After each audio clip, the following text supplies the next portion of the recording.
अब देखो इसमें सेकंड पॉइंट आता है कि अगर सपोज करो वो नॉन वोलेटाइल हुआ तो फिर क्या होगा। Raoult's law for non volatile solute.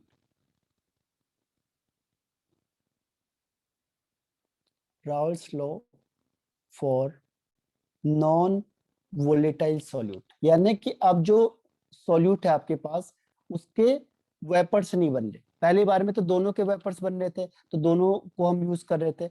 अब की बार सॉल्यूट होता है जो उसके वेपर्स नहीं बन रहे। ध्यान रखना नॉन वोलेटाइल सॉल्यूट है। पहले केस में दोनों के वेपर्स बन रहे थे इसीलिए दोनों में अप्लाई हो रहा था। अब ऐसा नहीं होगा, अब केवल सॉल्वेंट के वेपर्स बनेंगे। ध्यान रखना जो सॉल्वेंट है इसी के वेपर्स बन रहे हैं बस, क्योंकि वाटर है उसके तो वेपर्स बनेंगे ही बनेंगे। लेकिन जो सॉल्यूट है जैसे आपने चीनी ले लिया, सॉल्ट ले लिया, इसके वेपर्स नहीं बनेंगे। ठीक है, तो उसे कहते हैं नॉन वोलेटाइल सॉल्यूट। तो अब क्या होगा देखो, अब वो कहता है कि जो वेपर प्रेशर ऑफ सॉल्यूशन होता है वो किस पे डिपेंड करेगा। वो डिपेंड करेगा किस पे, मोल फ्रैक्शन ऑफ सॉल्वेंट पे या सॉल्यूट पे। सर सॉल्यूट पे। नहीं, सॉल्वेंट पे, क्योंकि वेपर्स किसके बन रहे, सॉल्वेंट के तो बन रहे हैं, सॉल्यूट के तो बन ही नहीं रहे। ठीक है, तो कौन सपोर्ट कर रहा है आपको, केवल सॉल्वेंट ही तो कर रहा है। जो सॉल्वेंट वेप ही। हाँ वेपर्स किसके नहीं बन रहे, वाटर। सॉल्यूट के नहीं बन रहे, और सॉल्यूट किसके के। बन रहे हैं, सॉल्वेंट के। सॉल्वेंट के। ठीक है, तो जो मोल फ्रैक्शन, अगर पानी आपने ज्यादा डाला है तो क्या होगा, उसके वेपर प्रेशर ज्यादा बनेंगे। और अगर आपने यस पानी सर। कम डाला है और सॉल्यूट ज्यादा डाल दिया तो फिर वेपर्स बनेंगे नहीं, क्योंकि यस सर। सॉल्यूट के तो वेपर्स ही नहीं बन रहे। इसकी कंडीशन ये है। क्लियर है। Yes sir. तो अब इसका मतलब क्या हुआ कि vapour pressure of solvent in solution, एक ही लैंग्वेज हो गई, it directly proportional to mole fraction of solvent. के लिए ध्यान रखना ए इससे दिखाते, ए का मतलब हुआ सॉल्वेंट हर हमेशा, और बी मतलब हुआ सॉल्यूट, ये हमने पहले भी किया था। सॉल्यूट के लिए बी, सॉल्वेंट के लिए ए, तो ये हो गया मोल फ्रैक्शन ऑफ एक्स ए। ठीक है, तो vapour pressure of solvent in solution या वेपर प्रेशर ऑफ सॉल्यूशन एक ही बात है, क्योंकि जो वेपर प्रेशर है वो किसके बन रहे हैं, सॉल्वेंट के ही बन रहे हैं केवल। तो हम कहेंगे vapour pressure of solvent in solution या फिर वेपर प्रेशर ऑफ सॉल्यूशन, दोनों एक ही बात है। ठीक है, और वो किस पे डिपेंड कर रहा है, मोल फ्रैक्शन ऑफ सॉल्वेंट पे। अब मैं स्टेटमेंट में लिख रहा हूं, देखो इसे, मैं कहूंगा कि जो पी एस है, पी एस मीन्स होता है vapour pressure of solution, is directly proportional to X से। अब प्रोपोर्शनल साइन हटाएंगे तो एक कांस्टेंट आता है, यहाँ पे आएगा P not a. P not का मतलब हुआ कि vapour pressure of solvent in pure state, vapour pressure of solvent, क्योंकि जो सॉल्वेंट होगा उसके वेपर प्रेशर फिक्स होंगे प्योर स्टेट में। In pure state, pure state में उसका फिक्स होगा।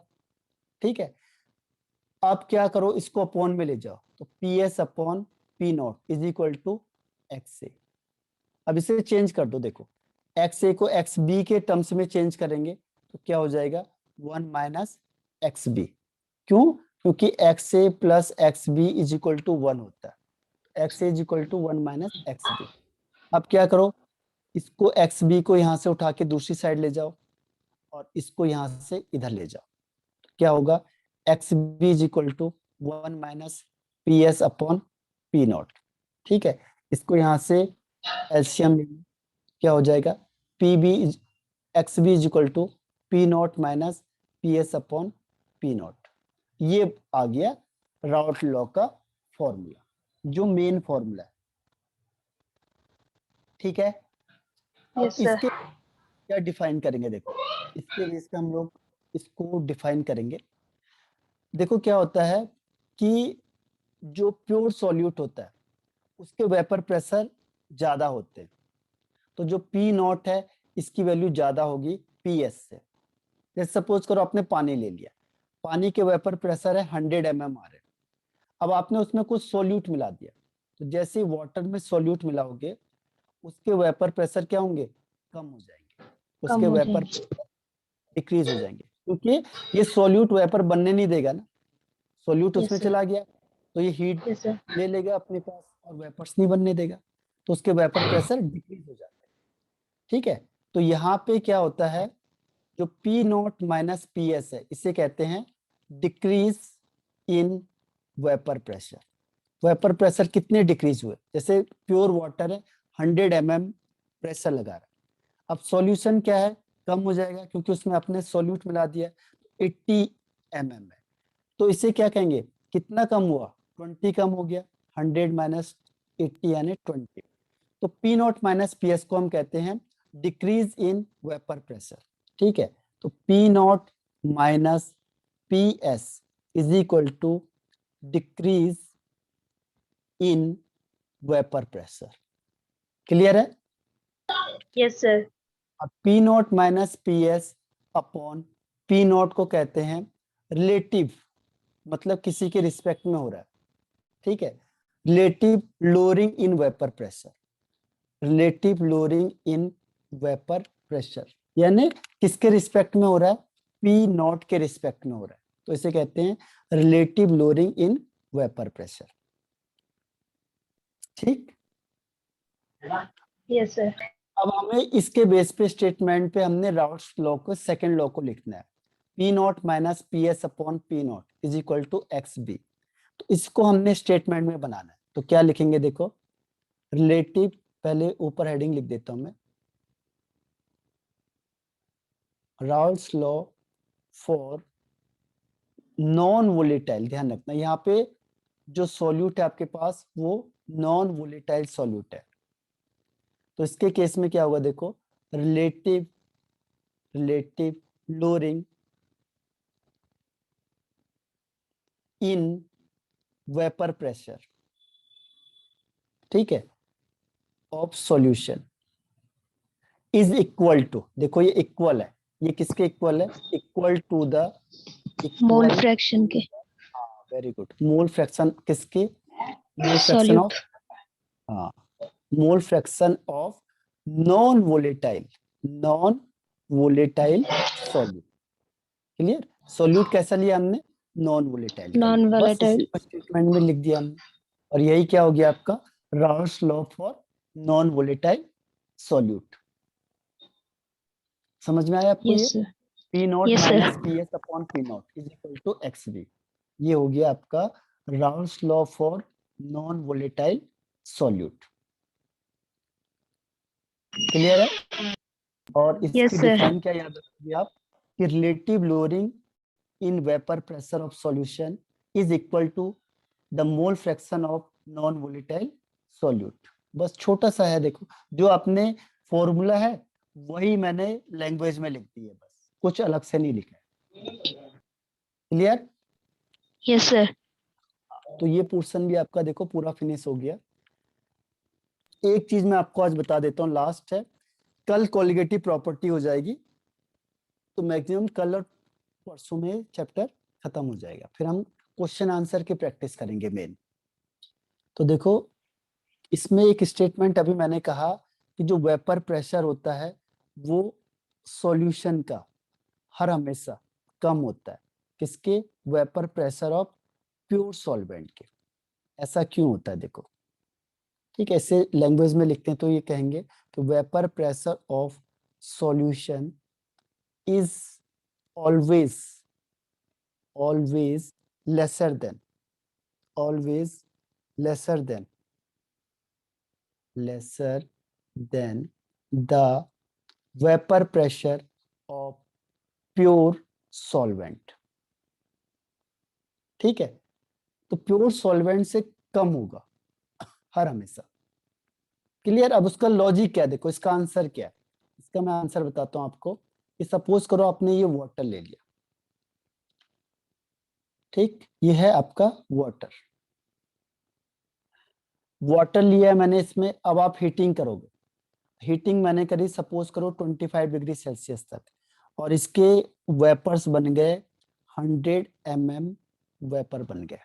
ठीक है, ये इसका वेपर प्रेशर हो गया। अब मैंने इसमें सॉल्ट मिला दिया, कुछ सॉल्ट मिला दिया 10 ग्राम 15 ग्राम। अब जैसे ही मैंने इसमें सॉल्ट मिलाया, सॉल्ट कहाँ चले जाएगा, इसके नीचे चला गया, यह यहाँ पे ऊपर चला गया। एक मिनट, इसमें वाटर था, ये वाटर है, ठीक है। अब जो ये नॉन वोलेटाइल सॉल्यूट है, ये कैसा सॉल्ट है, नॉन वोलेटाइल। तो ये नॉन वोलेटाइल कहाँ चला जाएगा, देखो ये ऊपर एरिया कवर कर देगा, ये ऊपर पहुंच गया, या नीचे आएगा तो यहाँ नीचे चला जाएगा, ठीक है। अब इसने क्या किया, एरिया कवर कर दिया ना। अब जो हीटिंग कर रहा था मैं, और अब यहाँ पे हीटिंग कर रहा, तो ये हीटिंग जो मेरी जा रही है यहाँ पे,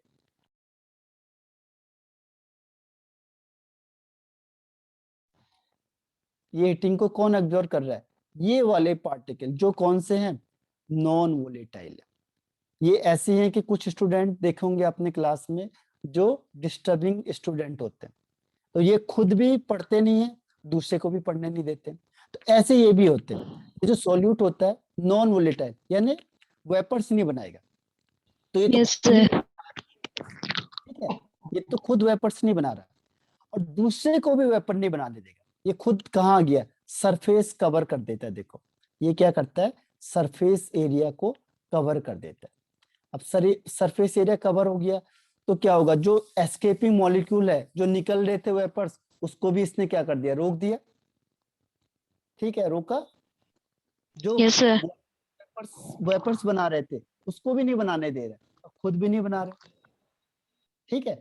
तो विच hindered the escaping molecules, non volatile solute hindered the escaping molecules और covered the surface area of liquid, ठीक है। तो एक तो खुद सरफेस एरिया में चला गया उसके, और खुद भी वेपर्स नहीं बना रहा है, और लिक्विड को भी वेपर्स नहीं बनाने, इसीलिए सॉल्यूशन का वेपर प्रेशर कम होता है सॉल्वेंट के कंपैरिजन में, हर हमेशा, ऑलवेज। क्लियर हुआ ये? Yes, sir. तो इसका आंसर क्या लिखेंगे, देखो इसका आंसर है कि जो नॉन वोलेटाइल सॉल्यूट होता है, non volatile solute cover the surface area of liquid या सॉल्वेंट जो भी है, ठीक है, विच हिंडर्ड मतलब रोकना, हिंडर्ड द एस्केपिंग मॉलिक्यूल्स, जो एस्केप कर रहे हैं, जिसके वेपर्स बन रहे हैं, उसको भी क्या कर रहा है, ये रोक देता है, ठीक है। इसकी वजह से क्या होता है, जो वेपर प्रेशर सॉल्यूशन का ऑलवेज लेस होगा, इससे वेपर प्रेशर ऑफ सॉल्वेंट से, प्योर सॉल्वेंट से। क्लियर हुआ? Yes, sir. हाँ, तो अब हमारा लास्ट टॉपिक रह गया है कोलिगेटिव प्रॉपर्टीज, तो वो हम कल पढ़ेंगे, ठीक है। सर कॉलिगेटिव प्रॉपर्टीज में तो वो भी आता है ना जो आपने अभी करवाया, क्या था वो, हाँ ये भी है रिलेटिव उसमें, लोअरिंग देखो आधा वेपर। तो यही, हाँ आधा तो यही खत्म हो गया। हाँ. रिलेटिव लोअरिंग यस वाला है, sir. Elevation in boiling point, depression in yes. Freezing point, और ऑस्मोटिक प्रेशर, बस ये 4 पॉइंट है। तो एक तो हमने अभी यस. बता ही दिया, थोड़ा इसको एक्सटेंड में बताएंगे, उसके बाद फिर 3 टॉपिक और। तो कल और मोस्ट जो कुछ बचेगा परसों में खत्म हो जाएगा, तो संडे भी हम पढ़ेंगे, ठीक है। यस. यस हाँ सर. ठीक है, तो ऑफ कर दो मैं से, यस सर. ठीक है, बाय बाय। Thank you.